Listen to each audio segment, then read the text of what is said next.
été chassé de la maison, poussé dans la rue par les membres de ma famille après la mort de mon père. L'on m'accuse de sorcier parce que je suis né avec un handicap. Monsieur, c'est un menteur. Ouais, tu diras c'est danger, mon fils. Oh, double là. Si vous osez, c'est votre âge de vous sacrifier.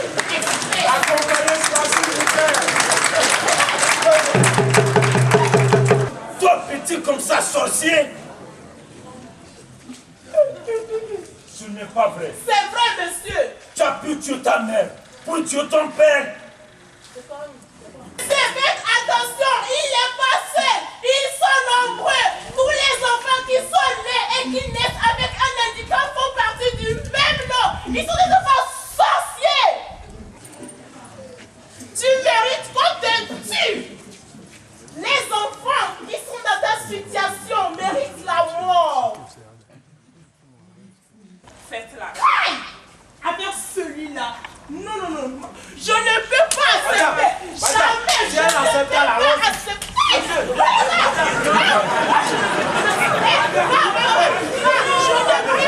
pas ça. Je ne peux pas. S'il te plaît. Madame. Vous êtes tous mes enfants. Faites la paix. Une vie meilleure pour les enfants du monde entier en général et ceux du Togo en particulier reste le leitmotiv de l'ONG Creuset Togo. Cette association des jeunes pour le développement intégral des populations avait une capacité d'accueil de 20 places. Pourtant, le nombre des enfants en situation difficile était exponentiel au jour le jour pour ce centre. Pour répondre à ce besoin, un nouveau jour se lève. Les bonnes volontés ont doté un nouveau centre d'accueil moderne grâce au savoir-faire, savoir-être et le sérieux au travail du personnel Creuset Togo qui a placé l'enfant père de l'homme au cœur de leurs préoccupations. Une mission visiblement partagée par les partenaires. Des enfants qui sont victimes de trafic. Où on va les mettre? Souvent on les met dans les commissariats de police, mais ils ne sont pas des gens soupçonnés d'une malfaitance. Ils sont victimes de la traite. Il y a des enfants, pas seulement les enfants victimes de traite, il y a des enfants victimes d'exclusion, victimes de violence, d'abus et d'exploitation économique. Pour ces enfants, il faut les accueillir, il faut les stabiliser, il faut les aider avant qu'on les réinsère dans leur famille. Ce n'est pas un travail qu'on peut faire immédiatement. Il faut la négociation avec la famille, plutôt aussi la médiation familiale. Et grâce à cette médiation, où aussi les parents arrivent à comprendre le tort qu'on a fait à ces enfants, n'est-ce pas, de mieux s'occuper de leurs enfants. La solution est de le réintégrer dans la famille, réintégrer dans la société. Mais pour cette réintégration, il faut préparer les enfants. N'est-ce pas? On ne peut pas les réintégrer tout de suite.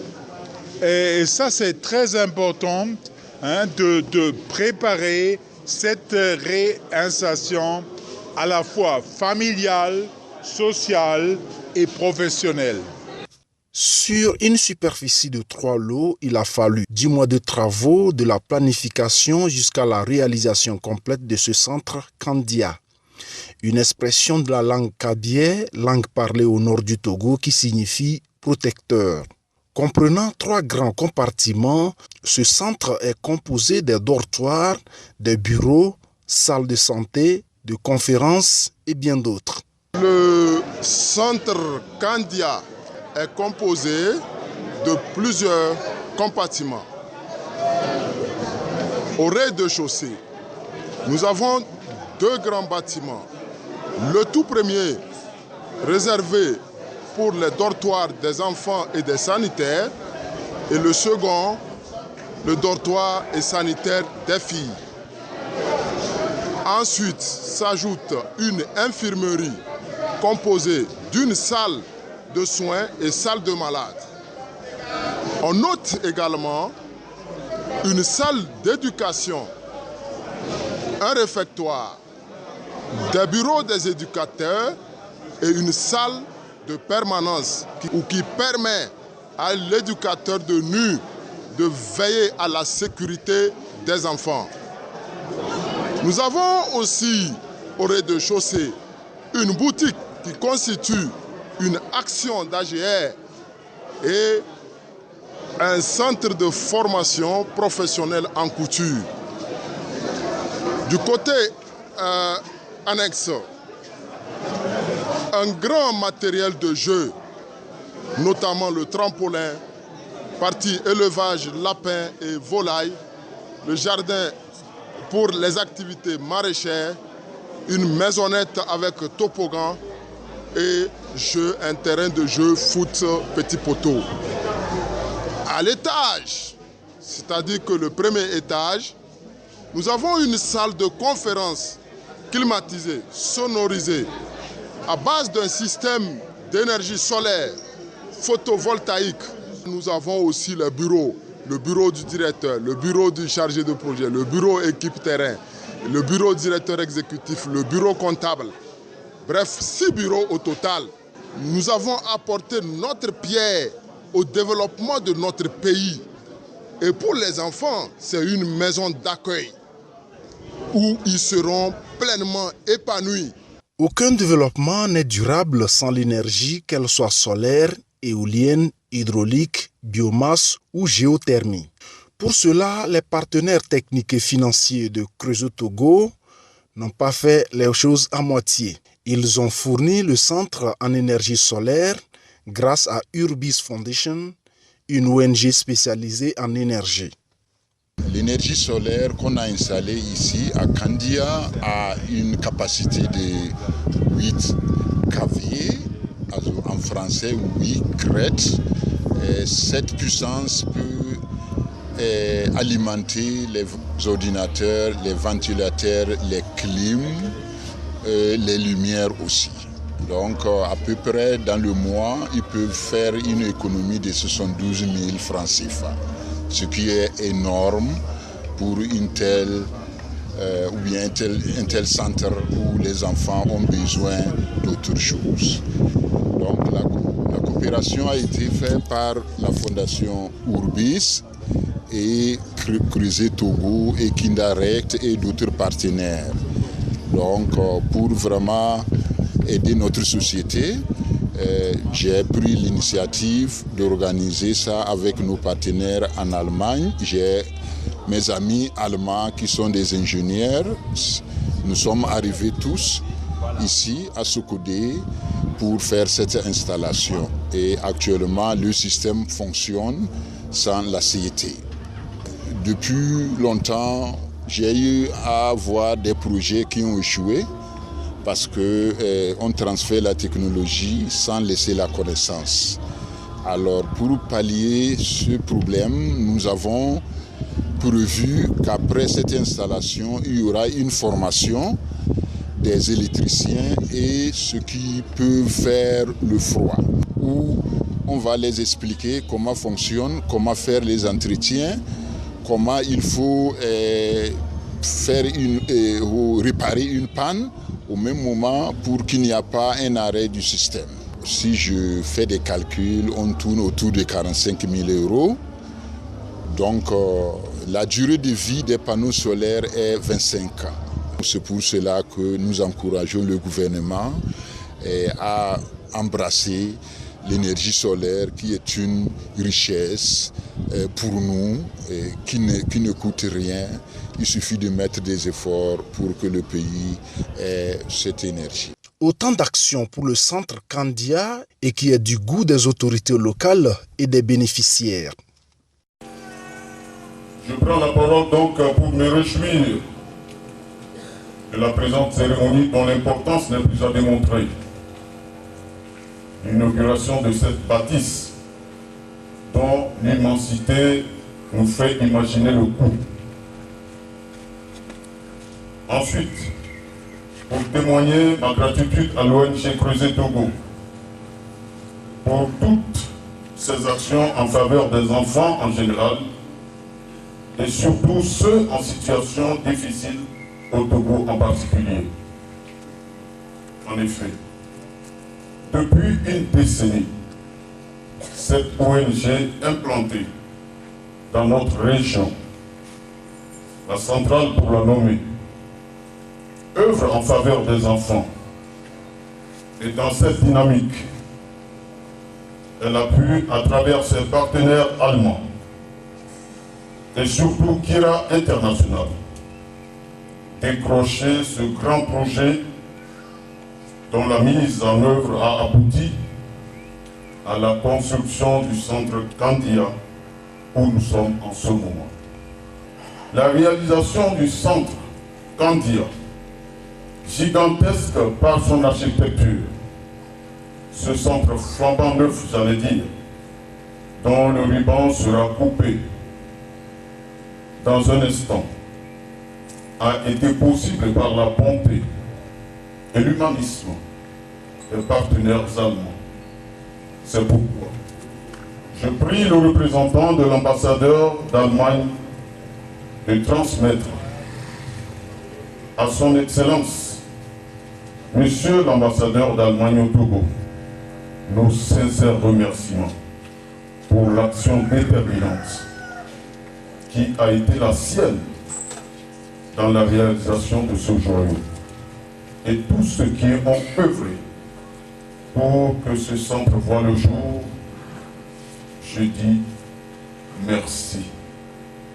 Encore merci au nom de l'enfant togolais. Au côté annexe se trouve l'élevage des volailles et des lapins, un cachet spécial pour le centre. À l'élevage s'ajoute une ferme agricole d'une superficie de 13 hectares dans le canton de Kadambara, où se construit déjà un bâtiment comportant un magasin, une salle de réunion, 2 dortoirs, un bureau, une cuisine et bien d'autres. Cette idée de jardin potager et de ferme agricole répond aux objectifs suivants tels que l'autosuffisance du centre, la sécurité alimentaire, l'alimentation qualitative et quantitative. Notre ferme a une superficie de 13 hectares.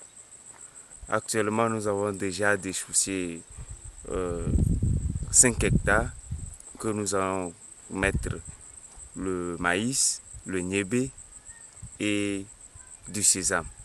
Nous allons faire un peu d'igname, enfin, subvenir aux besoins des enfants. Les enfants, pour ne pas aller au marché, acheter les denrées alimentaires avariées ou bien empoisonnées, nous-mêmes nous allons produire. Et quand on produit sur place, nous connaissons la qualité de nos produits et la consommation pour les enfants ne serait pas un danger. Nous recrutons les ouvriers qui viennent travailler. On pointe à l'hectare, la superficie à l'hectare, on fait le prix à l'hectare et ils cultivent. Et après tout, on leur paye. Bien apprécié par le personnel de Creusot Togo, ce nouveau-né vient les encourager à la culture de l'excellence. Un encouragement qui va leur permettre d'aller au-delà des résultats escomptés à travers leurs projets bien planifiés. CARA est une antenne régionale qui coordonne les activités de Creusot Togo dans cette région qui compte 7 préfectures. Et nous avons donc affecté un animateur au niveau de Bassar qui s'occupe de Bassar et d'Ankpen et qui nous rend compte périodiquement de toutes les activités menées. Il y a également un suivi qui est fait à ce niveau. Pour les autres préfectures, je voudrais parler de la CARA d'Oufelgou, Kéran, Bafilo et Pagouda. Nous sommes sur le terrain chaque jour avec la collaboration des autres acteurs de défense des droits des enfants. Je voudrais parler de l'action sociale et des autres ONG qui existent dans le milieu. Et quand nous accueillons ces enfants en situation difficile, nous faisons appel également à nos collègues au niveau du centre Kandia à Chipodé. C'est vrai que dans certaines situations, les enfants, leur séjour ne peut pas durer plus de 3 jours. Là, nous nous démerdons avec les moyens de bord, en accordant un petit séjour à ces enfants d'une ou de 2 nuitées au niveau de CARA, quand bien même toutes les installations ne sont pas faites. Ceci dans le souci de répondre aux normes prévues et de pouvoir assurer la bonne garde, la réinsertion et la préparation donc, de cette réinsertion à tous ces enfants-là. Donc, disons que les enfants de Kara également viennent au niveau du centre de Sokodé. Donc, c'est des deux régions. Et cela ne voudrait pas dire également qu'un enfant de la région maritime ou des plateaux n'a pas accès. Lorsqu'il se trouve dans la situation, on trouve l'urgence et on a une autorisation d'un juge ou d'un leader communautaire qui approuve la situation de vulnérabilité. Appuyé par une enquête sociale, l'enfant peut avoir accès au centre de transit de Creuset-Togo. Nous avons plusieurs activités que nous menons en œuvre et que nous situons à 3 niveaux essentiels. Le premier niveau, c'est le niveau politique. Le deuxième niveau, c'est le niveau société civile. Et le troisième niveau, c'est le niveau terrain. Le premier niveau qui concerne le niveau politique, c'est l'ensemble des activités, des actions de plaidoyer que nous menons à l'endroit des décideurs pour que ceux-ci puissent prendre des décisions en faveur de l'enfance. Et nous avons déjà mené plusieurs actions de plaidoyer. Toujours à ce niveau, nous avons ce que nous appelons des renforcements de capacité des acteurs collaborateurs dans la mise en œuvre de notre projet Justice et droits des mineurs. Les magistrats, les officiers de police judiciaire, les travailleurs sociaux, les fonctionnaires de l'administration pénitentiaire, bref, tous ces acteurs au niveau étatique qui voient leur capacité renforcée pour collaborer avec Creuset dans la mise en œuvre de ces différentes actions. Donc c'est le niveau politique ainsi résumé. Le niveau société civile, c'est également l'ensemble des activités que nous menons en synergie avec les organisations de la société civile, des ONG partenaires, pour que ceux-ci puissent se faire aussi siennes les valeurs ou les règles en matière, les bonnes pratiques en matière de protection des droits des enfants. Nous avons renforcé les capacités des organisations de la société civile et à ce niveau également, nous avons mis sur pied ce que nous appelons des observatoires. Des observatoires auprès des prisons civiles au niveau desquels nous intervenons. Et ces observatoires, en fait, sont des personnes ou des structures dévouées à la cause de l'enfance et qui œuvrent de proximité pour la cause de l'enfance. S'il y a un enfant dont les droits sont bafoués dans une localité un peu reculée, le membre de l'observatoire qui est là peut intervenir en attendant que l'intervenant de Creuset puisse intervenir aussi pour voir quel accompagnement apporter à ces enfants. Et toujours, ces membres des observatoires constituent en quelque sorte une pérennité des actions de Creuset. Toujours à ce niveau, nous travaillons avec les médias. Aujourd'hui, vous êtes des acteurs incontournables lorsqu'on veut passer l'information. Et nous disons que vous devez être ceux-là qui doivent relayer les informations. Et c'est dans ce sens que nous avons signé des contrats d'émission radiophonique avec 9 radios de la place dans notre zone de couverture, dans la région centrale et celle de la Kara, pour que ceux-ci puissent diffuser des émissions dans le souci de répondre aux exigences de la protection des enfants en conflit avec la loi, souvent ceux qui sont gardés à vue. Il y a l'article 348 du Code de l'enfant qui voudrait que les enfants soient, lorsqu'ils doivent être détenus, qu'ils soient détenus dans des lieux distincts de ceux des adultes.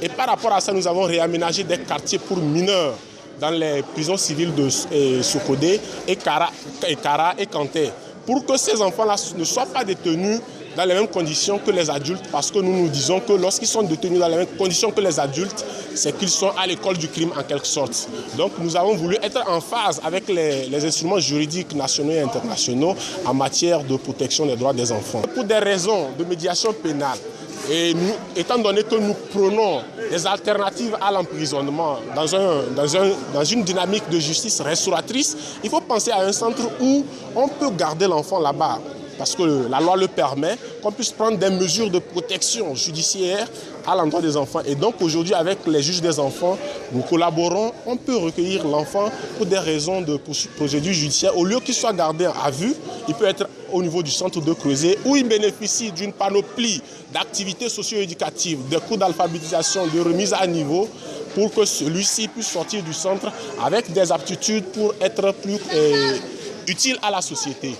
Donc cette dynamique a fait que nous avons aujourd'hui un centre de transit fonctionnel avec un personnel compétent, des psychologues, des médecins, des éducateurs spécialisés et tout. Nous faisons ce que nous appelons le suivi régulier pour voir, lorsque l'enfant est réinséré après toute cette procédure, quelle est son évolution, quel est son comportement, la collaboration avec les parents, comment ça se passe, et pour que nous puissions de temps en temps amener aussi bien les parents à plus de responsabilité parentale. Nous ne disons pas qu'ils ne sont pas responsables, mais à plus de responsabilité parentale pour que l'encadrement des enfants puisse être vraiment ce que nous voulons. Parce que nous devons, nous tous, comme un seul homme, créer un environnement protecteur pour les enfants en situation difficile parce qu'ils sont la relève de demain.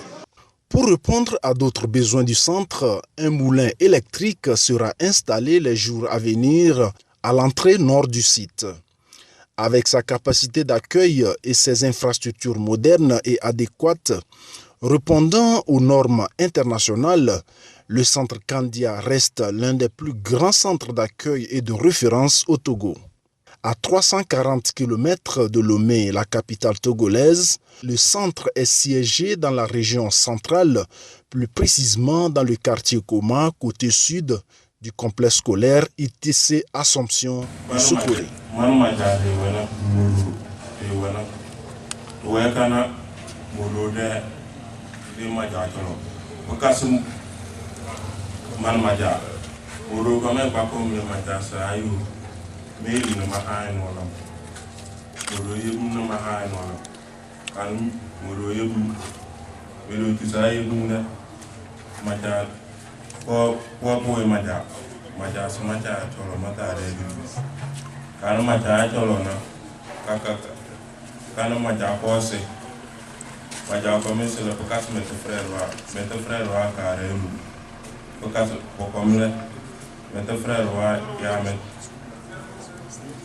Mes deux frères ce soir, même père, différentes mères.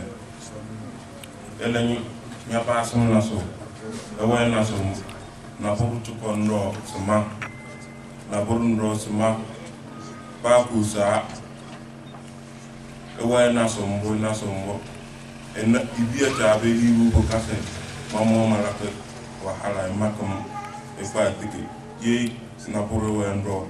Mata itiram no matulu e du biya no ba mafum kanu bi kondo ela accident la e na horbele e we sogale chondo na so mama mamu tusine e pam so mamu tusine mon toli kama mi kefelu masa ayu ma kefelu de rester avec lui pour l'aider dans les travaux chantiers. Ah, maman, il a convaincu ma mère qu'elle est chauffée. Chemin faisant, papa est décédé. Et je restais en famille avec les autres. Mais depuis le décès de papa, les maltraitances devenaient un peu plus aiguës à tout moment. Un jour, le frère chez qui j'étais eut un accident et il fut hospitalisé ici au CHR de Sokodé. De son retour, on me soupçonnait de l'avoir poussé par la sorcellerie. Donc, on lui soupçonnait d'être un enfant sorcier. Et puis, il fit appel à son frère direct qui est venu lui dire que, bon, comme ça ne va pas, je vais te sortir de là pour te réinsérer dans un autre ménage.